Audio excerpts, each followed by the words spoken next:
Hey guys, welcome back to the Rooted in Jesus podcast. And today I'm here with Lauren and Bethany. Hello. Hi. There's some of my friends from church. On this podcast, we're going to probably be talking mostly about like starting a Bible study and that kind of stuff. But I also have some fun questions that I try to ask everybody that's on my podcast. You guys can tell a little bit about yourselves to our viewers and our listeners, like a little bit of your testimony and just a little bit about you guys. Take it away. Oh, great. I knew she was going to make me go first. Okay, so I'm Lauren, and who knows what's going to come out of us, because literally me and Bethany have been friends. Well, I'm older than her, even though I know I don't look it. And I look 12, so So I'm older than, how old are you? 20. I'll be 25 next month. And I'm 29. So I've known her her whole life. So we have been really best friends probably since before it was normal for our age differences to be best friends, but we just always clicked. And we go to the Promise Apostolic Church together, and I try to stay as involved as I can with just, our Bible study, different things within the church, and then in some things that I do, outside of church with my marketing and business side of life. That's probably my biggest passion is entrepreneurship, but not just entrepreneurship, but trying to be positivity in that. And, outside of doing Bible study and things like that, I am out in the real world. Just trying to do the best I can like everybody else. And as far as testimony goes, I guess I wouldn't say I've listened to Bree talk on your podcast recently, and her testimony is so beautiful of what God's brought her through as far as like a health journey and all of this. And I've been super lucky and blessed that I don't really have anything like that. I've had a moderately smooth sailing as far as things like that goes. Now my life hasn't always been smooth sailing, but as far as a testimony like that, I have, since I was 8 years old, I have dealt with anxiety and different things like that from the time that I was 8 until 29. And through, there's been seasons and years that's been terribly bad. And God has always just shown his grace and his love and his healing power over my life in that. So my testimony, which that could be a whole separate thing, would be more in that realm of just like,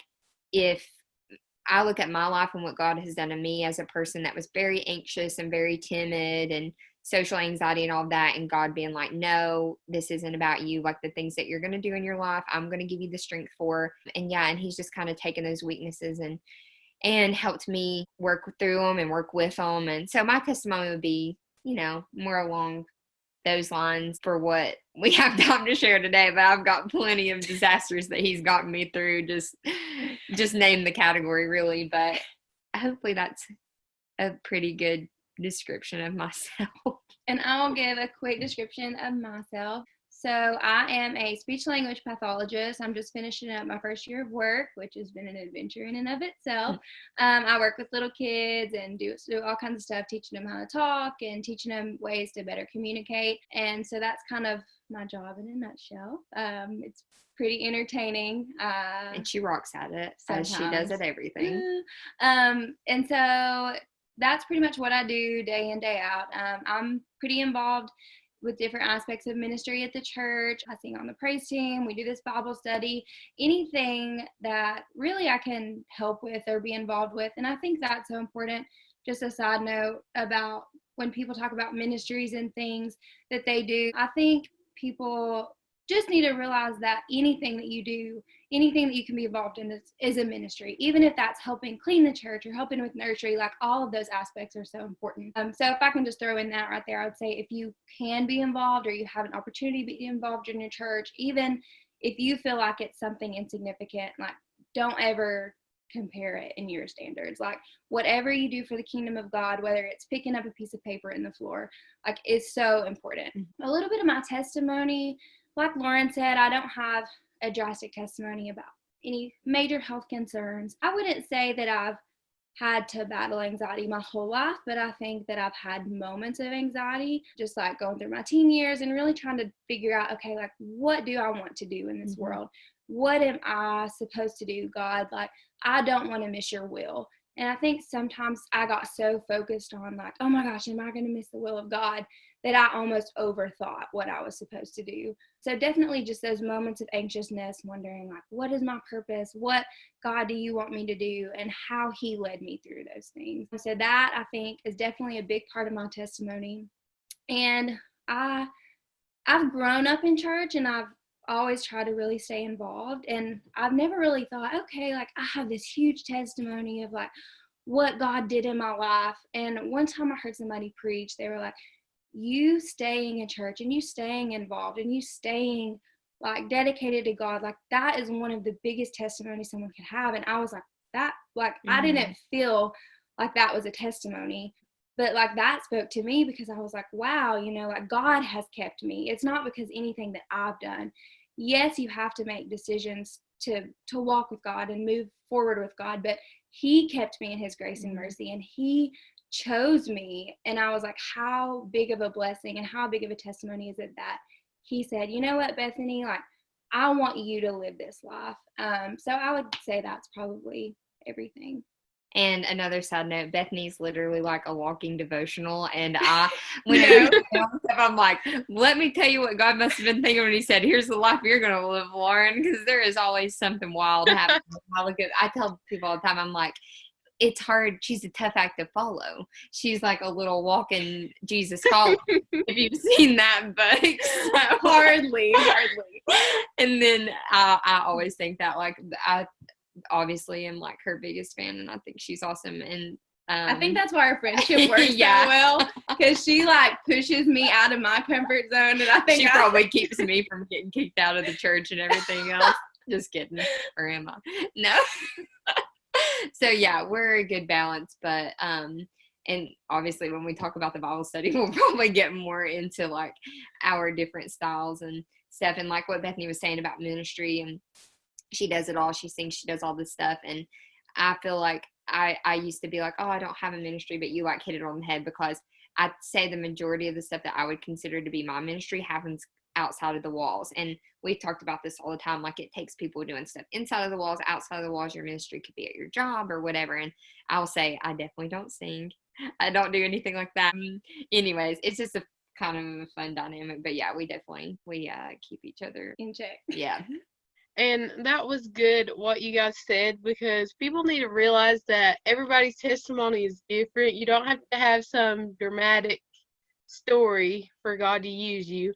I've said this many times in my podcast before. All you have to do is be willing to let God use you, and he can work through whatever situations you've faced in life. He can use that for his glory. I guess we'll get into some of the fun questions that I love to ask everybody. So, one of the fun questions that I like to ask everybody is like, what is your favorite Bible verse or Bible story or both? Whoever wants to go first. Well, we'll start out with our favorite Bible verse, because we have the same favorite Bible story. My favorite verse is like a very commonly used verse. It's something that I've had written in my room, and like pretty much on somewhere that I see every day. I always have this verse somewhere, and it's 2 Timothy 1:7. For God hath not given us the spirit of fear, but of power and of love and of a sound mind. And when I talked about, always kind of like having some form of anxiety in my life, that is a verse that even when I was super young, and there's a lot of stuff about the Bible I didn't understand, I remember my mom printing that off for me and taping that in my room. And that's just something that has definitely stayed with me. Just during a regular day when I feel that creeping in. Now, it doesn't mean that the anxiety doesn't always win, even for just a little bit in that moment. But I do, I can always kind of go back to that and be like, okay, if this spirit of fear, this anxiety I'm feeling, this is not from God, I have control over that. And that's just always been like a really empowering verse for me. So I'd say that's my favorite. So my favorite is Proverbs 3:5-6. Trust in the Lord with all thine heart, and lean not unto thine own understanding. In all thy ways acknowledge him, and he shall direct thy paths. And I think that is like such a pivotal verse for me, because like I had mentioned earlier, like I would have moments of those anxious thoughts or feelings that I just like felt about like what paths my life were taking or what directions my life. Like I remember in college when I was like, I don't know what I'm gonna do with my life. I remember when you were in like, college. I was so stressed, and I remember sitting in my college advisor's office, and she was like, Bethany, like you have to decide, and I was like, ah! Like, and I just had such a panic of like, I'm gonna mess this up. I'm going to do something that God can't work with, which is crazy to think. Because I saw a quote once that was like, if you think that you're powerful enough to mess up God's plan for the rest of your life, like rest assured, like you don't have enough power for that. Like you're not, you can't do that. Like he's so powerful. But I had this such a big fear that I, in and of myself, was going to do something that altered God's will for my life, or that I wouldn't be in his perfect will. And like that verse has just always replayed in my mind, because it's like trusting in the Lord with all your heart. Like you trust in him, and trusting is an action. We had it actually in our Bible study a couple weeks ago. We talked about faith versus trust. And faith is a noun that we can hold on to. It's like something that's of substance that we talk about faith and we're like, okay, faith. Yes, that's something that I have. But trust is a little bit different because it's a verb. Like it requires you to do something, and it's not as concrete. You can't hold on to trust because you have to do something. And so that verse just always reminds me, like, if I'm putting my actions and desires into following God, then he's going to direct my path. Like he's going to navigate everything that I'm going to face and the decisions that I have to make. So that's always reassured me through everything. Lauren's favorite verse, that was my sister's favorite verse, and we would pray that before we like go on stage or something because we'd be nervous or something. And the verse that you said is one of our theme verses at Bible camp, I think last summer or the summer before. And those verses have been like coming up a lot for me during this time, especially because both of those are so relevant with what's going on in the world. Those are really good.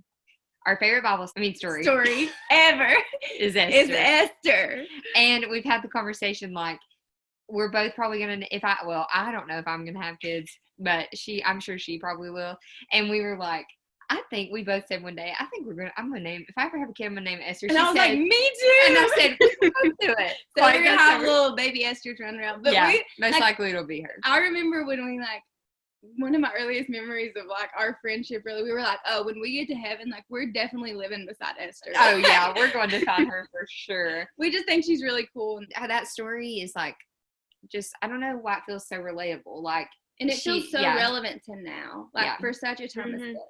Like of all the times in the whole universe that God had planned for you to live, like of all the people of all the times, like for such a time as this, like, and we look at that story and we're like, wow, like she made all of these really courageous moves and was really bold in those things. But like we in and of ourselves, like in 2020, like in the coronavirus and all of the things that's going on, like for such a time as this, like God said, right now, this is when I want Sheridan to be here. This is when I want Lauren and Bethany. Like, and that's so wild because I'm like, are you sure, Lord? I know, me, I'm like, are you sure? But like, I just think that's so relevant, which that may even come in a little later with your questions, but we can kind of come back to that. But yeah, Esther's our girl, and for sure. Yeah, we love her. And if you're listening to this and you're not familiar with that story, definitely read it. You'll love it. And it won't take you long to read it either. No, it's short. But yes. I guess our topic of conversation is like Bible study and starting a Bible study. I'll give you a little bit of background, I guess. But at our church, when I really started being friends with you guys was when I started coming to the Bible study. And they have a Bible study for girls, and it's called Pursuit.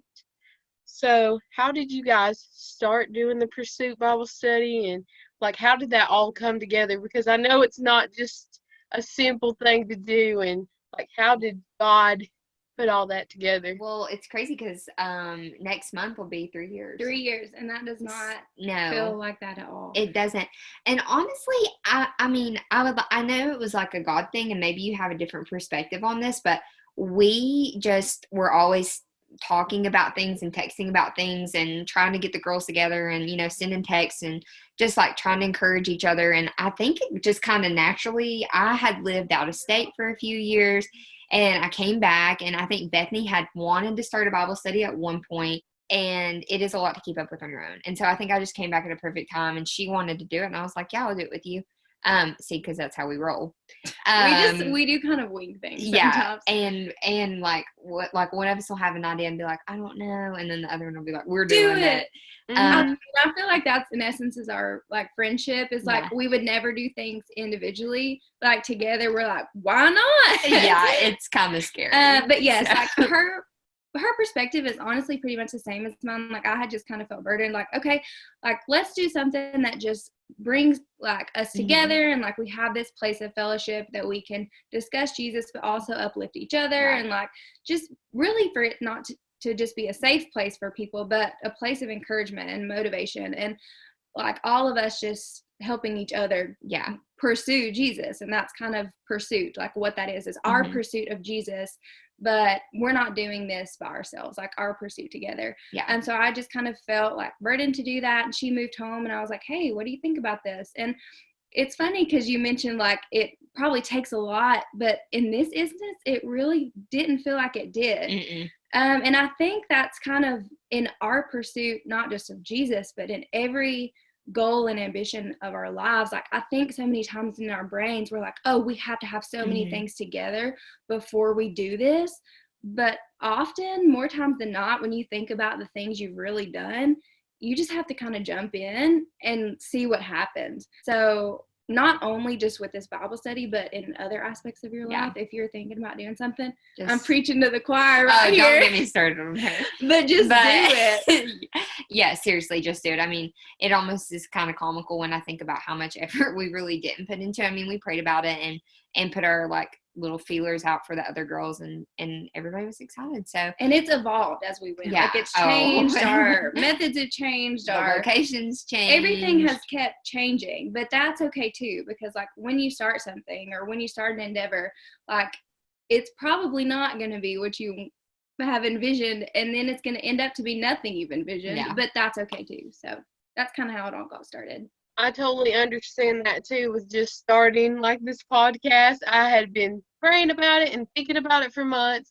And then God just said, just message people and see if they want to be on it. And I was like, okay. And I was like, in my mind, I wanted to have like a mic and all kinds of fancy setup things. But I just decided to do it. And it's actually been crazy. I didn't think anybody would watch or listen, but it's been a better response than I expected. So sometimes, you just have to start.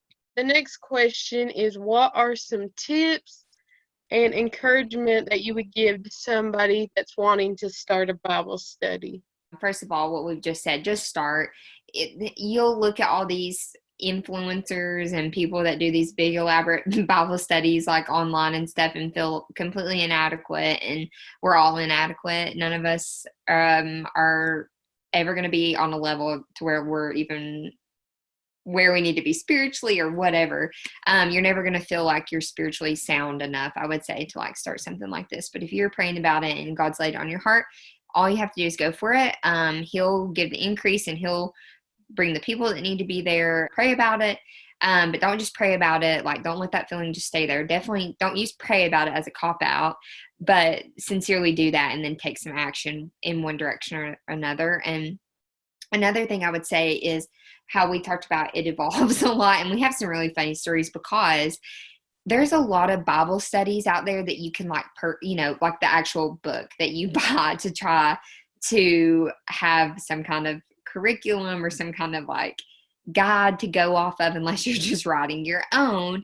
And we have filtered through so many, and it almost gets funny because we're literally like Xing stuff out, like, no, we don't want to, not relevant, like, or just people were like, you guys are making us do homework, like what, so it's been funny kind of how it's evolved, which is okay, because for a while we would be super stressed trying to stick to like a curriculum and keep people, but now we kind of just look around at the world, what's going on in the world, what's going on in our life and our friends' lives. And we honestly we might find a little story or something that inspires us, and we'll just build our own. I mean, we go directly from the Bible and we use that as our, guide through that. But I would say don't get so tied to one.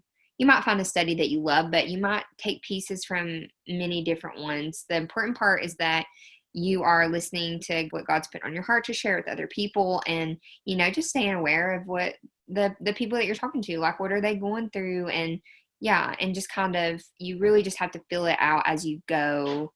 There's never going to be a perfect curriculum or guide or something that's going to get you there. So don't let that discourage you. But you can pull bits of inspiration from many places. So I would say keep an open mind with that kind of a thing. Yeah, and going off what she said, I think definitely like really being sincere to what God has in mind. Because I think while at the beginning of when we started Pursuit, like we would get so stressed, kind of like you said, about curriculum and like trying to figure out like, okay, how are we going to get people engaged, or are people going to be interested in this topic? And like we would get so consumed with that I think a lot of the times like we would want it to be like so like in a specific order that I was like, we're not even really diving into the Bible. We're talking about these topics kind of superficially, just to check off a box of like, we got through this. And not, I would say superficial is probably not the right terminology. I would say like very just like shallow, kind of skimming the surface of like faith and love and like, which there's nothing wrong with that. All of those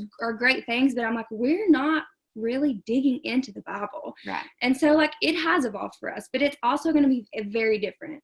So I would say in terms of tips for starting a Bible study is like, who do you want your audience to be? Ours are like 18 to 35 college and career age girls. So it is going to be a little bit different. Know your audience.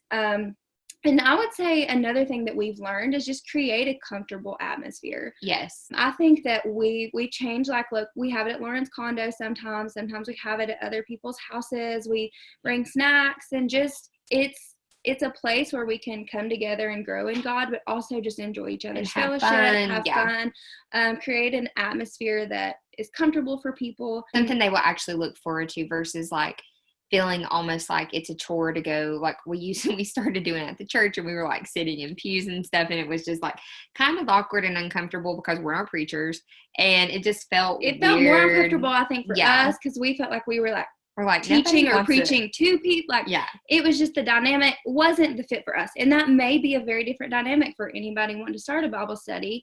That may be more of the dynamic that's better for them, but just know your audience, know what is going to be best for them. And one other tip that I would say, even though you want to be sincere and listening to God, I would say creating some sort of organizational structure for your Bible study, like the night of, just to keep you on topic. Mm-hmm. She always does an outline. I'm an outline I do not person. do outlines. I'm very but that, even if it's just bullet points, like keeping you on topic, so that kind of, how to guide the conversation if you're going to conduct a Bible study, I would say. Next question is, what has God taught you through leading a study?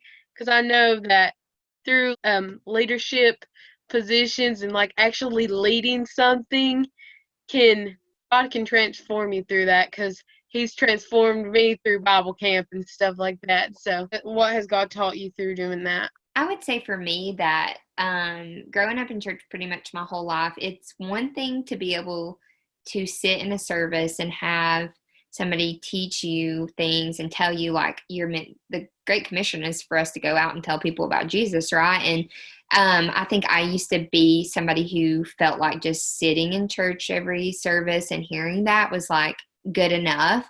And so I would say God's really pushed me out of my comfort zone, because it's one thing to hear somebody else talk about the Bible, and it's another thing for you to get face to face with people that maybe don't believe like you or are in different life spaces than you. And it's just it's a totally different ballgame when you leave the church and enter the real world with the things that you've learned your whole life. And so I think with Bible study, it's really just been like an eye opener for me on, how to deliver things to people. And it really challenges me to make sure the Bible says to study to show yourself approved, right? And so I think that what God has taught me is like, you can hear stuff your whole life, but to translate that into the real world, into your world and your friends and your group, like It takes some preparation. It takes you really wanting to know more about the Word of God, and also you have to adapt your delivery sometimes, and that's just life.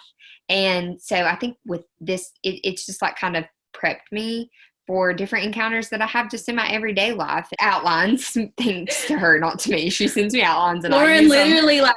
I'll like weave outlines on people's desks that I work with, or like, just I'll plant them places and stuff, or, my friends will be talking. I work with some awesome people that are just like, know way more about the Bible than I do. And so if we ever get to talking about something, I'm like, I have an outline. Bethany made it. I'll send it to you. So yeah, I would say, it just prepped me to be not just a hearer of the word, but more of a doer of the word, which I have a long way to go. But I think being in that kind of atmosphere of leading something just kind of taught me about how to actually put it into action. So that's be weird. Yeah, I definitely agree with that. Just like, and it gives you that sense of responsibility. And I think like just in all reality, and this is going to kind of transition into a big thing that I've learned, like there have been a lot of months. We try to I don't know if we've mentioned this. We typically just meet like one night a month. Yeah. Because everybody's schedules are chaotic. Busy. That was realistic for us. And like I said, it may be different if somebody on here is wanting to start a Bible study. That was the dynamic that best fit our group and all the people in our group. But there have been months where I've just been really busy, and I've been like, I don't have time for this. And that's such a, like, looking back on it, in the moment you feel like you don't have time. Obviously, like your priorities are what you make them, but it's like, or I don't know, like I just don't feel like doing this month, but then like you and me, like, then it's just like you get I'm in worse that about it. You get in like life happens and school happens and work happens and you're busy and things and you're like, okay, but then like when you reflect on that, you're like, first of all, like this is not about me. First of all, I'm ashamed of myself. But like really being like, okay, this is about God, number one, but this is also about other people. Like This is not just me. So it really emphasizes that sense of responsibility. Kind of in that same vein, another thing that I think has really like been impactful through this whole process is that there have been nights where I'll send out group text. Typically is kind of my way of just reminding people, and I may have like 2 people that are like, okay, I'll be there. And there have been nights where there have been 4 of us. Yeah, a good pointer is to do this because you want to do it. Don't do it because you want to have this big event and this big group, because we started with 30. Yep. And we dwindled down to maybe... We have about 9 or 10 consistently probably now. But if you're doing it for a crowd, you have to really consider like and there's like the nights where I'm like, okay, there's going to be 4 of us there. And at times like it can feel a little awkward because I'm like, I don't like, I hope. We're just staring at each other. But then like, honestly, those are the nights that I've had people text me and be like, wow, you have no idea how much I needed this, or how much like that word spoke so much into my life. And so like, as a human, you're like, this is just for 4 people. Right. Like, why are we continuing this? But like God's perspective is so different than our perspective. So I think in terms of leadership, it is really, really ingrained in me. Like my perspective of what is big or what is enough or what is like what I thought it should be is like never what God had in mind. Like he may have had that one night planned so that one person heard that one thing that was going to help them through a trial. From his perspective, that's enough. From leadership and like really being involved with people and like in ministry, like no matter what you do, if it's a crowd of 500 or if it's 2 people, never take that for granted, because God knows what he's doing in those moments. Yes. That's really good. Exactly, with this podcast, I'm like, nobody may listen, but God told me to do it, so you got to do it. When God tells you to do something, you have to do it. If one story from this podcast touches one person's life, then it's worth it. Right. You know what I mean? Like, and I think as humans, it's so hard to wrap our minds around that, because we want, like, in Hollywood and society, like, portray success as big and thousands of followers and likes and like popularity. And so like, that's what's ingrained in our minds. But God's perspective is so vastly different. So if it impacts one person's life and helps them through one hard trial, like it's worth it, even like through this podcast. So Yes, 100%. Retweet. How has God grown your guys' friendship through doing the Bible study? That's kind of hard because I feel like our friendship changed. Like, I don't know. We literally, like, have been through so much together, and there's just been so many different growth factors.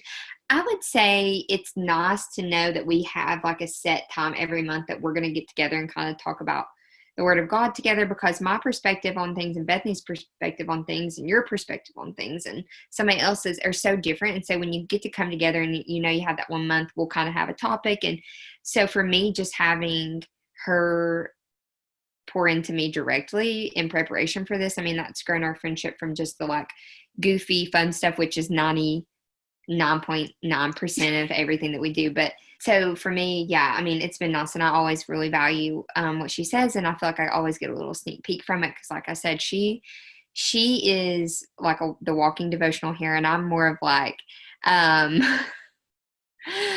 me and Jesus have a funny relationship. Like, funny stuff happens, or just like crazy life stuff happens, and it's just such a good I think you like the dynamic balance. Like, and just in terms of our friendship, how we kind of mentioned earlier, like, I am pretty, like, analytical, metaphorical, like, very, like, that's just how my brain works. Which is amazing. And Lauren is very, like, draw you a pictograph on an outline, which she did last Bible study. But also, like, it's so cool to see how those have worked together.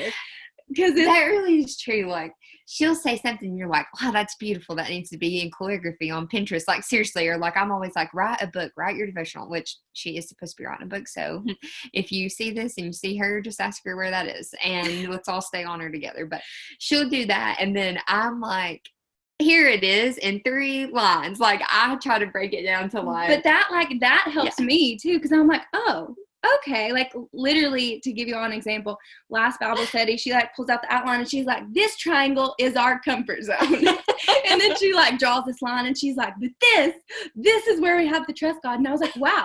Like, yes. And so it's like 4 lines. I guess in, like, regards to our friendship, it's just been really cool to see how God can take, like, such differences, but also, like, use them together, which has just been cool. Yeah, I love it. We love it. We look forward to it for sure. Even if it was just us two, which it basically almost has been sometimes. Sometimes. So. But then we normally, like, and it's this funny, like, thing of, like, serious and goofy and just, like, I don't know. Yeah, it's a good balance for sure.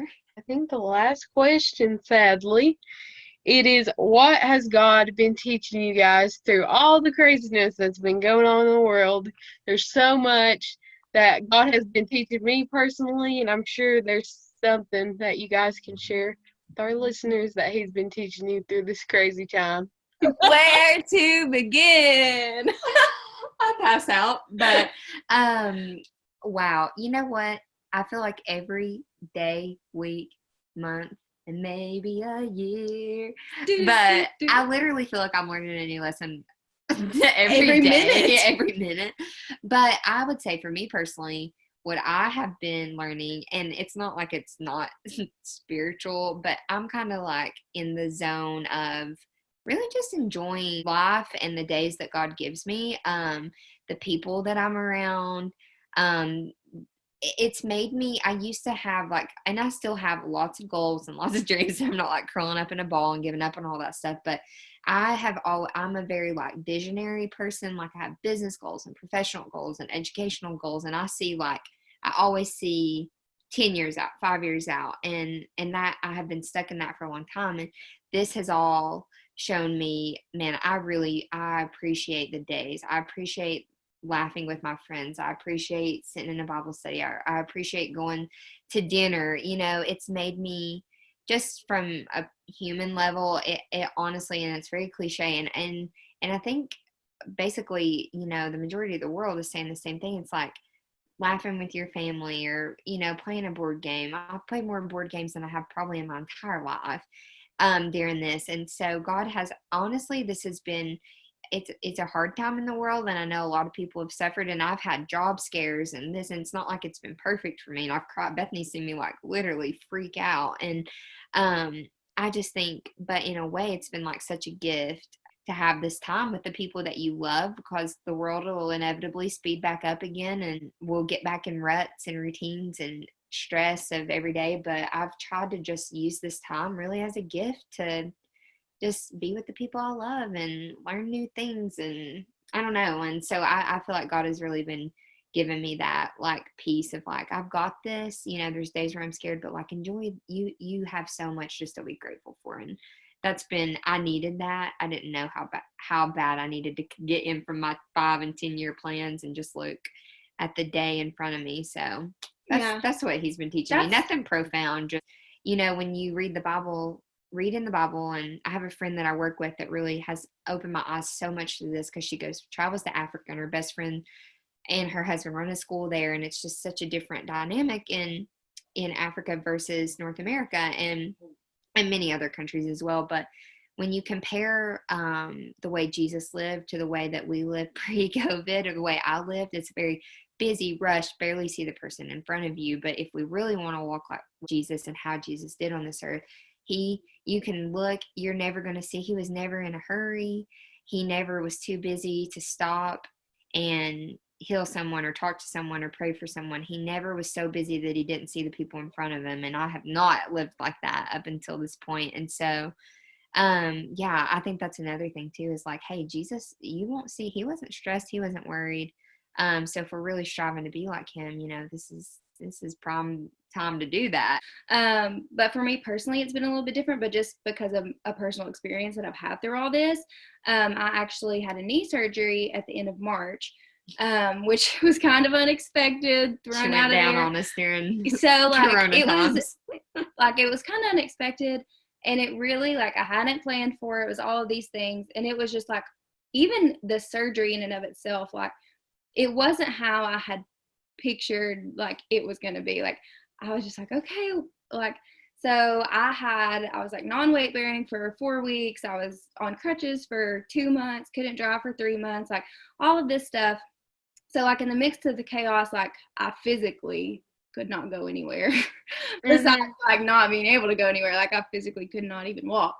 But like big thing that God impressed on me through all of this was just that emphasis of time, not just like focusing on where I am now, but really being okay with like when my timing doesn't match up with his. And because nobody expected what 2020 was going to throw at them. Like nobody had this plan. And I saw a meme. It was like, whoever asked what your 5-year plan was in an interview, like nobody got this right. Like in 2015, when somebody asked what your 5-year plan was, like nobody planned this. And I think like looking at the first part of 2020 and just compared to life, like nobody plans for things to happen. Like, like sickness or just different things that you may encounter. This knee surgery, like that was not in my timing. Like that was not what I had planned. And kind of relating to what Lauren said about looking forward to 5 and 10 year goals and like what your plans are and what you have imagined for your life and the timing that you have set forth, like really stepping back and being like, okay, like, like this wasn't my plan. This is not what I had planned for this time in my life, but like God has planned. And I think in terms of just recognizing time and the times that we're living in, we are so, because we're human, like everything that we do is related to time. Yeah. What time do you wake up? What time do you go to work? What time is your meeting? What time is your assignment due? What time do you get out of church? What time do you go to church? What time's practice? Like everything has a time. But when we think, we can't think about it from God's perspective, but when we look at where God sits, he is outside of time. So it's like we have in our minds like this, and this. And even like everybody going into 2020, I'm sure had New Year's resolutions and goals and things, trips planned, weddings, like all of these huge life events that was in their timeline. But God was like, first of all, nothing took him by surprise. Like he knew all of this was going to happen, but like he's outside of time.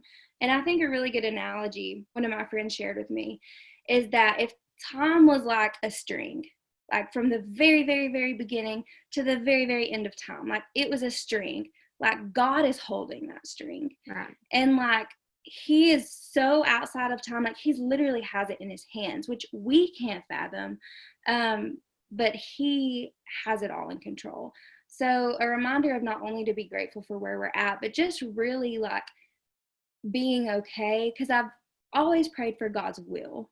And I was like, I think I'm to the point in my life now where I'm really okay with like, okay, God, whatever you want, like whatever your will is. But it's a much harder prayer to pray whatever your timing is. Yeah.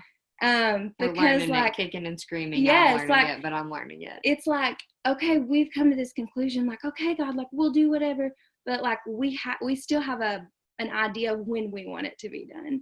And so really letting go of like, okay, not my will and not my time. Like you move through that too. So that's kind of been my biggest takeaway from where we're at. That's really good. And too, with that, another thing that God has been like showing me through all of this craziness is just like you were saying about like appreciating the people that is around you and the little things in life and realizing that we're not in control of anything. And two, the verse that says life is like a vapor. We don't know. We're not promised tomorrow. And it just really is an eye-opener through this year that, because sometimes we think, oh, it's all my plan, all my control. But this year has shown me that we have never been in control. That's right. But yeah, that's really good. But we hope you guys enjoyed this podcast, and I will see you guys in the next podcast. Bye, guys. Bye. Now, guys, it is time for bloopers. I guess you've known me my whole life too. No, I've known you my whole life. So she's known me her whole life, and I feel like I've known her my whole life. But anyways, I'm not good with math apparently and ages and stuff. Anyways, sorry, Christian, good podcast. Love you. This is going on the blooper reel. Sorry, Please keep it it in. Please. Yeah, you can keep it in. Fine. But anyways, To do it. We got an intruder into the room. get out. And great, Jules. So she had wanted to start. Guys enjoyed this podcast. Yeah. And I will. You're the viewers, not me. We enjoyed it. We did enjoy it. You're talking. I forget. You're talking to the people, not us. Yeah. I'm sorry.